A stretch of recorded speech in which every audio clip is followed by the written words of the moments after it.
What's going on, guys? It's Celeb. I'm here to review Doom 3 BFG Edition, brought to you by id Software and Bethesda. Now, this is the HD remix of Doom 1, Doom 2, and Doom 3. Now, they didn't do the remix like you would with like a Halo game or something like that. They wanted to bring you classic Doom 1, classic Doom 2, and the original Doom 3 in a full HD remake.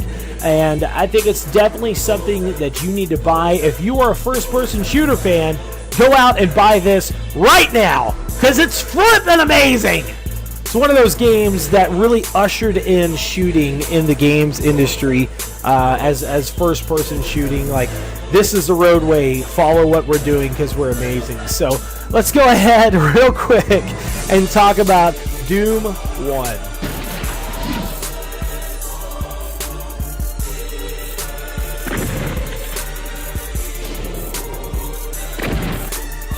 Doom 1 was definitely something special for me as a gamer. As I said in my previous review of Wolfenstein: The New Order, I had just gotten off. I just got off of playing Wolfenstein. I think I actually played Wolfenstein and Doom in the same exact year. Wolfenstein had been out for a while, or actually for a year, and I had just got done playing Wolfenstein, started playing Doom, and I was just like, what is this? I was about 5 years old whenever I was playing this, so I was totally freaking out of like these demons that I had to shoot. And I think that's the reason why I enjoyed the game so much, because I knew that it was like scary as shit, and I knew that I was supposed to kill the demons as quick as possible. So and that's the great thing about Doom, is that there's not really, in these earlier versions, there's not really a heavy story being pushed across. You know, you're an unnamed, you know, Marine, and you're supposed to be going, you know, through these levels and just killing these demons that have taken over this Marine base on Mars. And the reason why you're there on Mars is because you punched your, you know, your officer or your boss in the face for trying to get you to fire on civilians. And that's the one thing about the Doom guy. He's a badass, and nobody's going to tell him what to do. So it was just awesome, man. Like, it's such a good game, and there was so many aspects of the game that really heavily made me want to play more video games. You know, it made me want to get, you know, into like finding out why these games were made, like how they were made. And like I said before as well, it was one of those games that was like the godfather of first-person shooters. You know, obviously Wolfenstein was one of the first to really usher in first-person shooting, but you know, Doom was right there with it as well, of pushing it forward. So real quick, let's go ahead and talk about its predecessor, or its brother, Doom 2.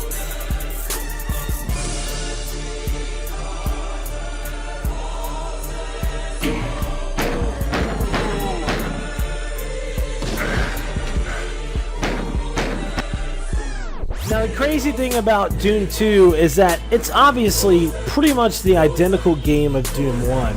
But the great thing about Doom 2 is that it's more of a demonic state than what Doom 1 was. Yeah, you had the aspect of, like, you know, the very last level, you go around and you find out that you're just in an infinite hell, and you have to kill more and more demons.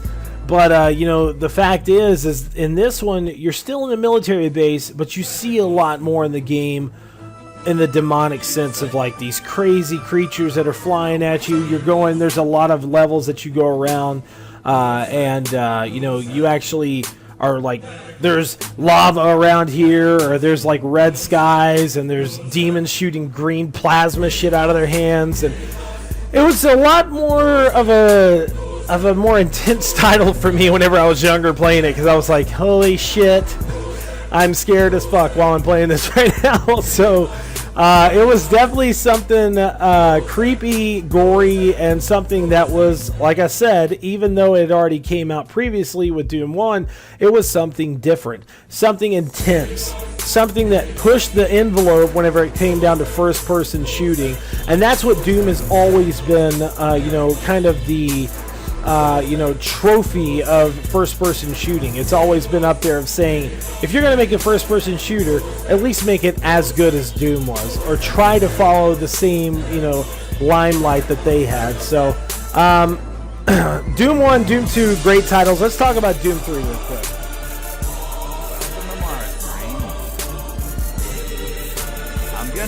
step on one of those lids. Now, obviously, Doom 3 was an amazing title. Whenever it came out for the Xbox, it was something very special to me because I remembered how it was whenever I was playing it before. You know, and the crazy thing about Doom now is that there hasn't been a Doom game released in 10 years this year. August 3rd, it will be officially 10 years, but the game came out, you know, July 8th of 2004, and it was definitely, like I said, something special. It had the lighting effects in there. There's many times that you're running through the game, and you have your flashlight on, and then the flashlight dims out because the batteries died, and you're in complete darkness with all these monsters around you, and you're like, oh, what the hell's going on? But the only thing about Doom 3 is that there was a lot of aspects that they left out from the previous titles. You know, there was a lot of aspects that I felt really could have made this game better. The great thing about Doom 1 and Doom 2 that really made you pumped up to play the game in the sense of like, okay, there's demons and I have to kill them, no ifs, ands, or buts about it, was the music. The music in the game was this kind of hardcore rock of like, dude, you are a badass Marine. You are not going to let some crazy-ass demons kill you. You kill them first. And you had that mentality while you're playing the game.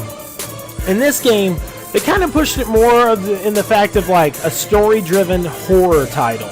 And there's a lot of times in the game that you run up on these really deformed creatures, you know, that are, like they said in the Doom 4 reveal trailer, that are like, you know, this mesh of unholiness and metal. And, you know, and you see that in this game. And it's like, holy crap, this is scary as fuck. Or this is trippy as shit, you know. But at the same time, I feel that I wish that they could have added a lot more of the aspects of Doom 1.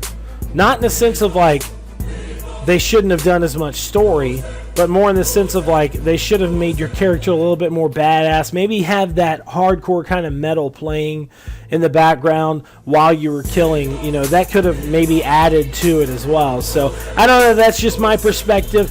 But yeah, Doom 3 is definitely a great game. It's definitely something that you need to buy. Doom 3 BFG Edition is probably one of the best priced and best games out there for the PlayStation 3 and Xbox 360 because of what you get in that package. You get Doom 1, Doom 2, Doom 3, and their DLCs for the price, depending on where you're at. I know here in Texas there's many GameStops that are selling it at $29.99 right now, and that is a really awesome deal. So I'm going to give it an 8.5 out of 10.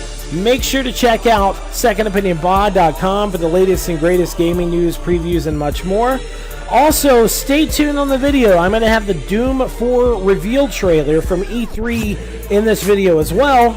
And the great thing about that is that me and Dara from Second Opinion are going to cover QuakeCon. So we will be there whenever Doom is showed off to the public for the first time ever. If you want the news on that, if you want, you know, awesome photos, awesome videos, awesome interviews from QuakeCon, make sure to like, comment, and subscribe on this video. And also make sure to check us out at secondopinionpod.com. Thanks for watching, guys.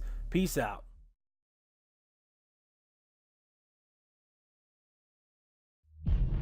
We were standing on the edge of discovery.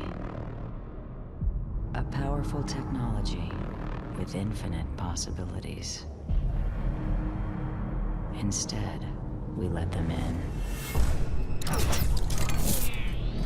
Fused in an unholy union of flesh and metal.